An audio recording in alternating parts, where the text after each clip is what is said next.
With so much uncertainty in our lives and in our world, one might struggle with the question, how can we be certain about anything? Well, my next guest, Melanie Gibson, she's a pastor in Ontario, and she knows what it is to struggle with so many seasons of uncertainty.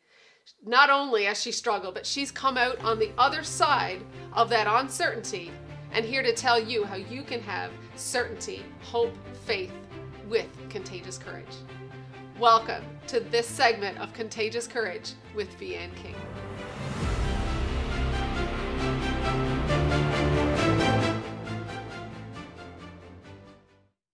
Wow, here it is, 2021, first segment of Contagious Courage, and we've just made it through one of the most intense years, to say the least. But here we are today. I have Melanie Gibson in studio to start off this new year with a dose of courage that I know will ignite your heart with hope today. Melanie Gibson, welcome to Contagious Courage. Oh, thanks, Vianne. That's such a nice, warm welcome. And it has been a nutty year, but here we are. We're still smiling and we're getting together on screen, and I'm so delighted to be here. So thanks for having me. Absolutely. Right now, people have been through so much uncertainty, facing 2021 with that uncertainty.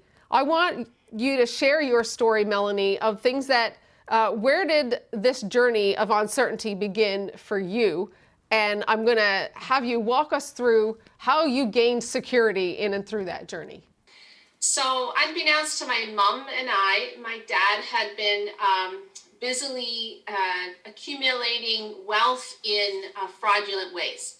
So even though he was a very gifted man, a very successful realtor in our area, he had an addiction. And so to furnish that addiction of antiques, believe it or not, he was addicted to antiques.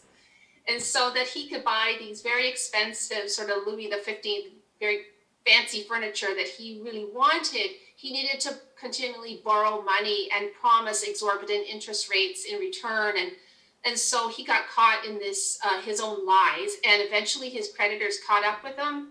And that's why the sheriff showed up and emptied our house, and everything went to auction to pay for his debt that he had created. I woke up in the morning. I had a friend staying over for a sleepover. She'd been from London from my ballet class, and she was there with me.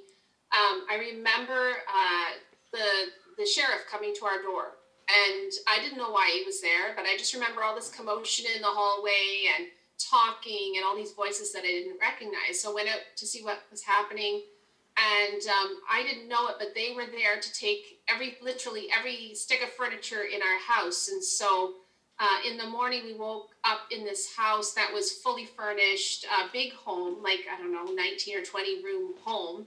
And at the end of the day, it was empty except for our own bedroom furniture. That it was all gone, and a few things in the kitchen that my mom still had so that we could still eat and stuff like that. But other than that, we were sitting on cardboard boxes by the end of the day, and no car. And then eventually that home was sold, and we had went from having everything to having essentially nothing as a family, financially or materialistically, in this planet. So, and my idea of my father also changed at the same time. Who he was, who I thought he was something very different. And so that was a big day in our lives, and it completely revolutionized my childhood. I went from being a kid who was just basically a kid to this person that was experiencing all this.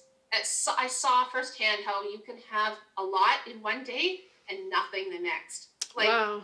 And so I in my little head, I must have computed, this is not eternal. These things do not last forever. You know, as a kid, you think this is going to go on forever. I live in my house. This is how my world will always be. But I knew that day that was not the truth. People change, and circumstances changed like in a blink of an eye. Wow. And so that's a lot for a little girl to kind of experience. How did you manage to make it through teenage years, and like how did your family cope after that?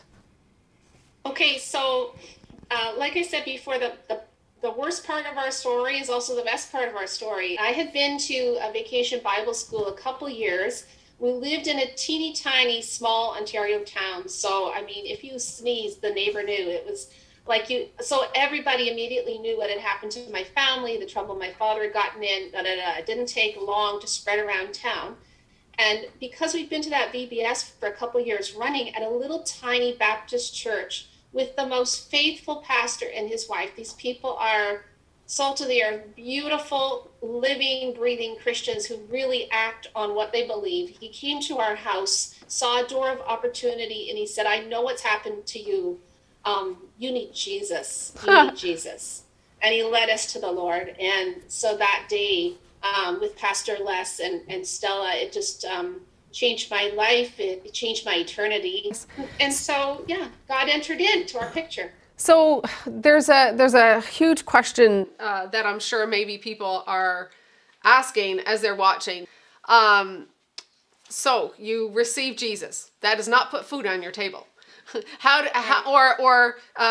is it that you can say that Jesus changed your life when your world got turned upside down? How is it having Jesus helped in those situations, or how did you see him work in the midst of that for your family? You know, that church might have been tiny, but it was mighty, and they were genuinely the people of God to us. I remember them sharing their food with us. That little Baptist pastor was so precious. He hardly had any, like, I don't think he had 2 cents to rub together of his own for his own family, but he so generously brought one of the chairs out of his own living room, gave it up, and brought it to our house so my mom would have something to sit on. Aww. Like, just blessings like that, where we just had the people of God continually come over, bring clothing, food, whatever we needed. They eventually, one of the church members rented us a home, a little tiny double wide mobile home that furnished our family for about 3 years. Unbelievable stories of God's provision through God's people. Those are my stories. I love the church. I think when the church really functions as God's people ought to function, it's a beautiful thing. And I saw it firsthand. I was a recipient of all that. And I love sharing my story of insecurity, because it brought me to the ultimate security of knowing Jesus. And so insecurity actually brought wonderful connection with God and with people to my life. And so that's kind of what happens when the world around you shakes. It pushes you into what's eternal, what's unmovable, what's unchanging, and that's God. Wow. So amazing. That has been just remarkable. Like how you literally were practically almost homeless and saw God's hand through that. You said that the worst thing was actually pointed you to the best thing, and that's relationship with Jesus, but that connectivity that comes when people band together. And so we are in some pretty crazy times right now. And there are probably people losing a lot. Maybe they're in the situation that you found yourself in for any number of reasons. Like, what is it that you could say to someone that is going through what we've just been through to encourage them right now in this season of uncertainty? Yeah. Well, I guess, first of all, that the only thing eternal is Jesus, and he is our rock, and he has not changed. And his promises to provide for his people, to be everything we need, to be the husband to the husbandless, to be the father to the fatherless, which eventually I was, because my dad went to jail and a whole other series of events. We needed him to be a husband, a father. We needed his provision. And we needed him to be our strong tower. When I was a kid, I needed those securities. I needed those reassurances. And I think people now in COVID have needed it more than ever too. Like, they're thinking, well, my job looks different than it did at the beginning of 2020. My kids' education looks different. What's coming next? But the one stable thing in our life is our God. And even our faith kind of goes up and down by the day, depending on what's happened to us, right? But thank God he pulls us back. He builds us up in our faith as we see him still be God in our lives. And he did that for me and my family. And so he is our rock then, and he's our rock now. So through your journey, finding a relationship with the Lord and having those people come alongside of you, how important is it to have someone speak into your life? And has there been any key moment or key person in your life that has spoken something into your life that really impacted you? Oh my goodness, there have been so many. When I was a teenager, and people would say, this has happened to you, but you're still valuable. We love you, Melanie. And then, like, I would say later on, when I was new in ministry, there was a pastor, Jerry McMillan, huge impact on my spiritual life and getting into pastoring. He said, "Oh, you can do it." And he's to this day, he'll text me and say, "I'm so proud of you, Melanie." And I don't know if he has any idea of the power of those words, the impact they have had on my life to keep going, to dig into the Lord and to go forward in ministry. And I would say he's one of the key people. And of course, Pastor Les, who came along and showed us such love and kindness and just exuded the love of God in our lives. So those two gentlemen, and then there have been so many more over the years. Like I just can't even name them all. There's just been so many. Have extended kindness and encouragement, and we can be those people to others now, right? We can pass along that kindness and encouragement to others, and I try to do that. But I'm just overwhelmed by His grace and the people that have poured into me. Absolutely, that's beautiful, and that's the key. And I think right now more than ever, don't we have more of an opportunity to be those words of encouragement? And how much more we appreciate that kindness and those words now. I'm going to ask you two questions about the season that we've just experienced, this 2020 season. What has been maybe your biggest struggle in 2020? But what has also been your biggest blessing in 2020? Okay. Oh, those are good questions. My biggest struggle, I guess, has been all the new.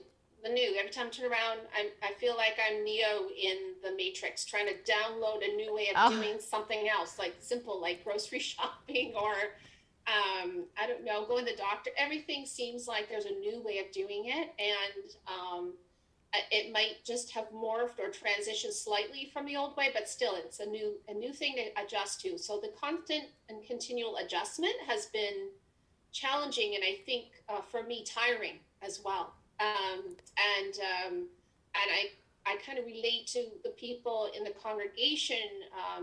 I'm on a team of pastors, so I'm not the only one there. Thank goodness. We're all teaming up together to help people. But I think adjustment, even if you're so blessed to still have a job, even adjusting to the new way of doing that job. And so I've had to make adjustments in my own life, I guess, of being on screen. Maybe that's been the biggest adjustment.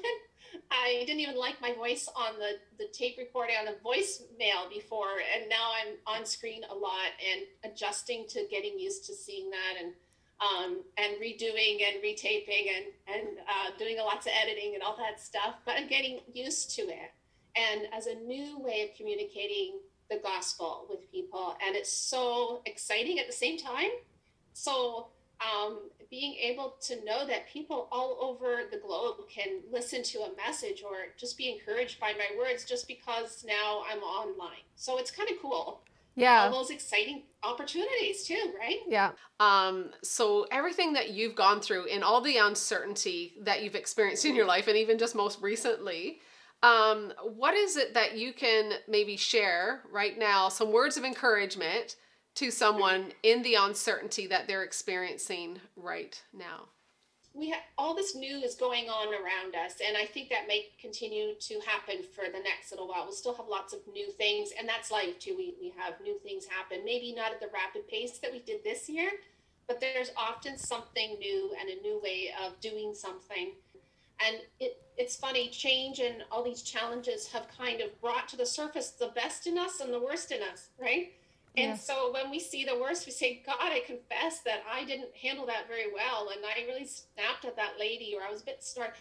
God, help me with that and help me to respond differently. Transform me, God, while I'm doing this, because give me grace for myself and grace for others. But do something new in me where I will see the fruit of your spirit, love and patience and kindness flow out of me way more, because people are craving that. Yes. People are craving it. I see people in lineups who are being short with each other, and then I see other people who are being so gracious and, oh, go ahead, and it's just bringing out amazing things in people as well. So I want to be one of the people that is transformed by these times in a good way, that I will be more transformational to my world, more used by the Spirit of God, and more reliant on him. Like, I'm just desperate for him to answer things in my life, and for me to know him better, that he gives us the spirit of wisdom and revelation. We just need him to reveal himself to us as his people. We're more desperate for that this year, I think, than ever. And going into 2021, and just, that's my heart's cry, to be desperate for God and to rely fully on him, even more in 2021 than we did in 2020. That beautifully said, well said. I do just want to reiterate that, because in this uncertainty, what we can be certain about is our relationship with the Lord. But also what we can take away from this today is that let's be kind. Like, let's treat each other and ourselves with grace. Like, if we can't do anything else, if we don't know where the next meal's coming from, if we don't know how in the world we're going to get through the day, we can choose to be kind when we go to that lineup. We have no idea. We're all in this boat together, right, Melanie? And so choose to be kind. In the uncertainty that we are in today, guys, let's love each other where we're at, and let's choose to be certain about who we are and to be kind to each other. Be the best us that we can be in 2021. Right on. Amen. Awesome. Yeah. And all that's left to say is, not to us, O Lord, not to us, but to you and your name goes all the honor and glory for his unfailing love and faithfulness. Have a wonderful, happy new year. Happy New Year.